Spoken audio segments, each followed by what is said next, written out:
안녕하세요. 노동법의 정석 본놈입니다. 네, 최근에 대법원 전원합의체 판결로 취업규칙의 사회통념상 합리성 법리를 회귀를 했는데요. 네. 네, 과연 어떤 사건이었고 판결의 내용이 무엇인지에 대해서 한번 살펴보도록 하겠습니다. 네, 들어가기 앞서서 이 사건의 사실관계를 좀 먼저 한번 살펴볼까 하는데요. 네. 원고들이 이 사건에서 어떤 청구를 했던 사건이었죠? 우선 원고들이 누구냐고 하면은 네. 당시 현대차에 재직하고 있었던 간부급 직원이었고요. 네네. 그 간부급 직원들이 연차 미사용 수당 네. 내놔라 이렇게 청구한 사안이었습니다. 연차 미사용 수당을 이제 회사 측에 청구를 한 사건이었는데요. 네. 그러면 보통 우리가 왜 연차 미사용 수당 청구한다라고 하면은 아예 연차를 아예 안 줘가지고 연차 수당 하나도 안 줘가지고 이제 달러가는 경우도 있고 네. 아니면은 그 산정 근거가 된 통상임금 계산 잘못됐다 이렇게 주장하는 경우도 그쵸. 있잖아요. 네. 이 사건에서는 뭐 무엇을 근거로 배경으로 연차 미사용 수당을 청구를 했었죠? 그 계산 방법이 뭐 통상임금 계산 방법이 이런 문제는 아니었고요. 아니었나요? 네, 네네. 그건 아니었고요. 네. 결론적으로는 연차를 이만큼 줘야 되는데 네. 적게 줬으니까 미사용 수당으로 내놔라 이런 아. 사안이었습니다. 연차휴가 개수부터 이제 시작을 해서 적게 줬다라는 그쵸. 주장이었네요. 네, 맞습니다. 그러면 연차 휴가를 적게 줬다라고 하고 회사는 현대자동차라고 하는데 과연 이제 법에 나오는 개수를 잘못 산정했을 리는 없고요. 현대차가 그럴 리는 없죠. 그럴 리는 없겠죠. 인사도 다 팀 있을 건데요. 네. 그런데 도대체 무엇을 근거로 계산을 했길래 개수가 잘못 산정되었다고 적게 산정되었다라고 이렇게 주장을 하게 되었죠. 네, 결국은 논란의 중심에 있었던 것은 취업규칙이라 네. 부르는 회사 규정이었습니다. 네네. 네, 그래서 이렇게 보시면 될 것 같아요. 기존에 이 현대차에 있었던 취업규칙이 있었고요. 네. 이 취업규칙에서는 당연히 연차 휴가에 대해서 규정을 하고 있었는데 이러한 전 직원한테 적용이 된 취업규칙이 있었던 상황에서 네. 2003년쯤에 근로기준법이 대대적인 개정이 있었습니다. 네네. 법정 근로시간도 44에서 40시간으로 줄었고요. 네. 연차휴가 관련해서도 뭐 연월차가 다 통합이 돼서 연차로 바뀌었고 개수도 확 줄었습니다. 네네. 그래서 이것을 반영을 해서 네. 회사가 간부급 네. 직원들한테만 적용을 하는 새로운 취업규칙을 만들었습니다. 네네. 기존에 있었던 취업규칙은 놔두고요. 기존의 취업규칙은 살아있고 그쵸. 간부들한테만 적용이 될 새로운 다른 취업규칙을 만들었다는 그렇죠, 거죠. 맞습니다. 네네. 그리고 간부들 네. 한테만 동의를 받고요. 이걸 만들어서 적용을 했는데 네. 결국은 이 법 개정이 반영이 되다 보니까 기존에 있었던 취업규칙에서 보장하고 있던 네. 연차휴가보다는 줄었겠죠. 연차휴가 개수가 줄어들었네요. 그렇죠, 맞습니다. 그래서 간부들한테는 새로이 제정된 이 취업규칙에 근거를 해가지고 개수를 줬는데 네. 이 간부들은 네. 이걸 기준으로 줘서는 안 되고 네. 기존에 있었던 취업규칙을 네. 기준으로 부여를 해야 된다. 그러니까 네. 개수가 모자라니까 미사용 수당 내놔라 이렇게 주장한 사안이었습니다. 그러면 지금 이제 간부들한테 적용이 되던 취업규칙에 근거를 해서 연차휴가를 줬는데 이 취업규칙이 무효다라는 주장을 지금 근거로 하는 거잖아요. 그쵸, 맞습니다. 근데 방금 그런 말씀 중에 네.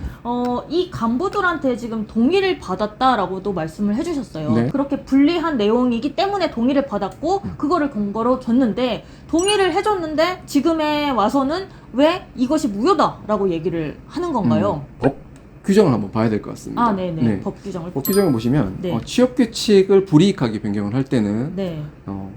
근로자 과반수로 조직된 노조가 있으면은 네. 그 노조의 동의를 받아야 되고요. 네네. 과반수로 조직된 노조가 없으면은 전체 근로자 과반수 동의를 얻어라. 네. 즉 이 과반수 기준을 누구로 봐야 되느냐의 문제가 생기는 거죠. 네. 근데 이 사안은 간부들한테만 적용될 취업규칙이니까 간부의 과반수 거쳤으면 끝난 거 아니냐 이렇게 네. 생각을 할 수도 있습니다. 네네. 그런데 일반 직원들도 간부로 진급을 할 가능성이 있는 거죠. 그렇죠. 결국은 네. 장래의 일반 직원들한테도 적용될 가능성이 있다 보니까 이런 경우에는 당장 간부들한테만 적용이 되는 규정이라 하더라도 네.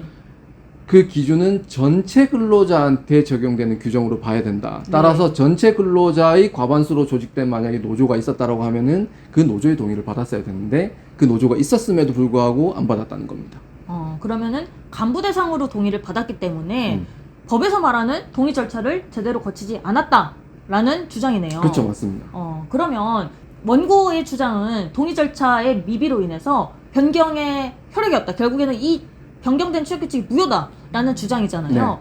이에 대해서 피고는 변경의 절차에 이제 흠결이 있다 하더라도 변경의 내용을 보니까 당시에 이제 법 개정이 되는 상황도 있었고 뭐 법 개정하면서 부칙에서 취업규칙도 이에 맞춰서 개정하라. 그리고 회사 입장에서는 연차휴가 줄어드는 만큼 뭐 연봉에서도 좀 반영을 그쵸. 해주고 다 보완도 뭐 했고. 휴일에서도 반영을 해주고 이런 다양한 사정들을 얘기를 하면서 그쵸. 사회 통념상 합리성이 인정이 된다라는 측면을 주장을 한 것 같아요. 소위 이제 사회통념상 네. 합리성 법리죠. 네, 그런데 여기서 피고가 주장을 한 이제 사통합 법리가 뭐 어떤 내용인가요?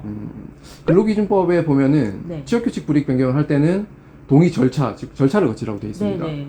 그럼에도 불구하고 동의 절차를 안 거치면은 절차 하자로 무효로 봐야 되는 게 맞는데 이 절차 하자를 결과적인 내용상의 합리성으로 네. 치유를 할 수 있다라는 법리를 사회통념상 합리성 법리다 이렇게 네. 받아들이시면 될 것 같습니다. 그러니까 근로기준법상에 이제 정해진 절차를 이제 지키지 못했다 하더라도 그쵸. 뭐 변경 필요성이나 불이익 정도나 이런 다양한 지표들을 보고 그 합리성이 인정이 되느냐라는 측면으로 절차 하자를 좀 치유를 해주겠다라는 내용으로 좀 보면 되겠는데요. 그쵸.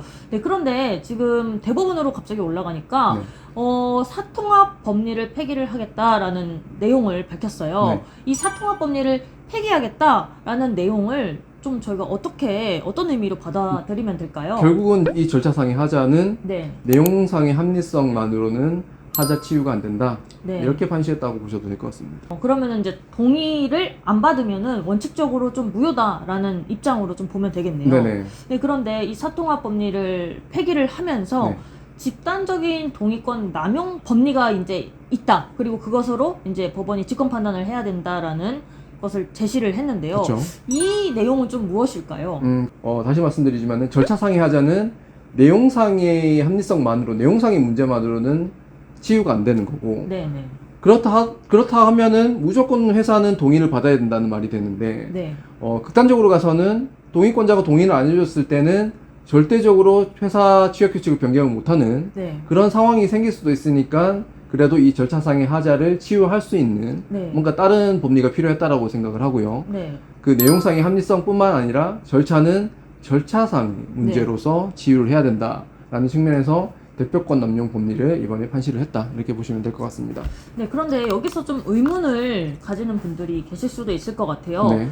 사실 결과적으로 보면요, 사통합 법리든 아니면 집단적 동의권 남용 법리든 동의 절차에 흠결이 있는 상황으로 보여요. 네. 다 동의를 받지 못한 상황에서 그쵸. 그러한 법리를 주장을 하는 건데 네. 결국에는 사통합 법리는 사회통념상 합리성이 있느냐라는 그런 판단 지표들에 근거해서 판단을 할 테죠. 네. 그럼 집단적 동의권 남용 법리는 뭐라고 제시를 했나요, 이번에? 우선은 네. 한번 읽어봐드리는 게 의미가 있을 것 같습니다. 네네. 그래서 집단적 동의권 남용 법리를 어떻게 판시를 했냐면은 네. 근로자 측이 집단적 동의권을 남용한 경우란 네. 관계법령이나 근로관계를 둘러싼 사회 환경의 변화로 취업규칙을 변경할 필요성이 객관적으로 명백히 인정이 되고 네. 근로자의 집단적 동의를 구하고자 하는 사용자의 진지한 설득과 노력이 있었음에도 불구하고 근로자 측이 합리적인 근거나 이유 제시 없이 취업규칙의 변경에 반대하였다는 사정이 있는 경우를 말한다라고 판시를 하고 있습니다. 네, 그럼 방금 말씀해주신 그 지표에 따라서 네. 또 판단을 할 테죠. 그렇죠. 그러면 결과적으로 동의가 없는 이제 상황에서 이러한 판단 지표에 근거해서 결국엔 취업규칙의 효력을 인정을 해줄지 말지에 대해서 판단을 하는 법리다라는 측면에서는 굉장히 이제 유사해 보이는데. 그렇죠. 하자치유 법리라고 보시면 될 것 네, 같아요. 이거를 어떻게 다른 의미로 좀 다른 의미가 있는 것인지. 내용을 막 진짜 세부적으로 뜯어보면 판단 지표까지 다 뜯어보면은 네. 차이가 있나 이렇게 받아들일 수도 있을 것 같습니다. 그렇죠. 하지만 네, 네. 큰 차원에서 보면은 네. 저는 이렇게 이제 보고 있습니다. 네. 결과론적으로 이 형성된 근로조건, 결과물이죠. 네. 이 결과물인 근로조건뿐만 아니라 그 네. 결과물의 내용뿐만 아니라 이 결과물인 근로조건을 형성을 하는 그 과정 네. 자체도 중요한 거고 과정과 결과를 모두 중요시 해야 된다. 그래서 과정의 결과만으로 하자 치유를 해서는 안 된다라는 네. 측면에서 이번 판결이 나왔지 않았을까 이렇게 생각을 하고 있습니다. 이번 판결을 보면서 네. 그러면은 실무적으로 좀 어떤 의미가 있는지도 저희가 한번 생각을 해봤거든요. 네네. 방금 이제 두 법리 간의 차이점을 좀 말씀을 해주신 거에 기반해서 생각을 해보면 네. 사실 사통합 법리에 대해서 접근을 할 때 이렇게 생각을 하시는 분들도 계셨어요. 동의를 못 받을 것 같으니까 동의권을 아예 그냥 배제를 해버리고 보겠죠. 예. 내용의 합리성으로 그냥 밀어붙여 볼까? 사통합법리로 이렇게 생각을 하시는 분들도 계셨는데 네. 사실 이제 그것이 의미가 그 없어졌다라는 생각은 것을 끝났습니다. 네, 좀 의의라고도 볼 수 있을 것 그쵸. 같아요. 어찌 보면은 내용이 아무리 합리적이라 하더라도 네. 그러한 합리성 여부는 뭐 불이익의 정도가 낮고 뭐 다른 대가 조치가 있고 뭐 이런 측면에서의 합리성 부분은 동의 과정에서 뭐 노조나 근로자나 설득하는 과정에서 이제 회사가 충분히, 이제 좀 이렇게 의미가 있는 거죠. 얘기를 결론적으로는. 해야 되는 것이지. 네네. 아예 동의권 자체를 뭔가 이렇게 배제하는 측면으로 접근을 하면은 이제는 안 된다라는 거죠. 그렇죠, 맞습니다. 그리고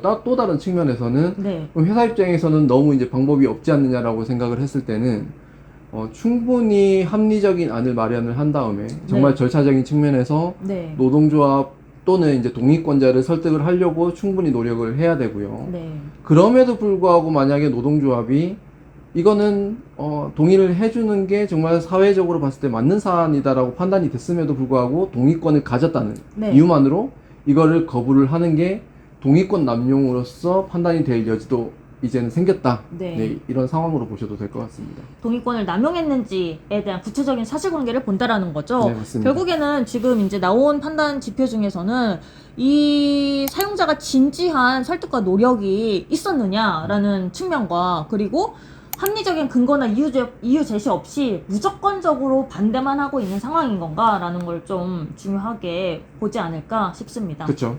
네, 맞습니다. 결국은 이제 열심히 서로 대화를 하려고 노력을 해봐라. 네네. 네, 이런 취지의 판결이 아닐까 이렇게 저는 생각을 하고 있습니다. 네.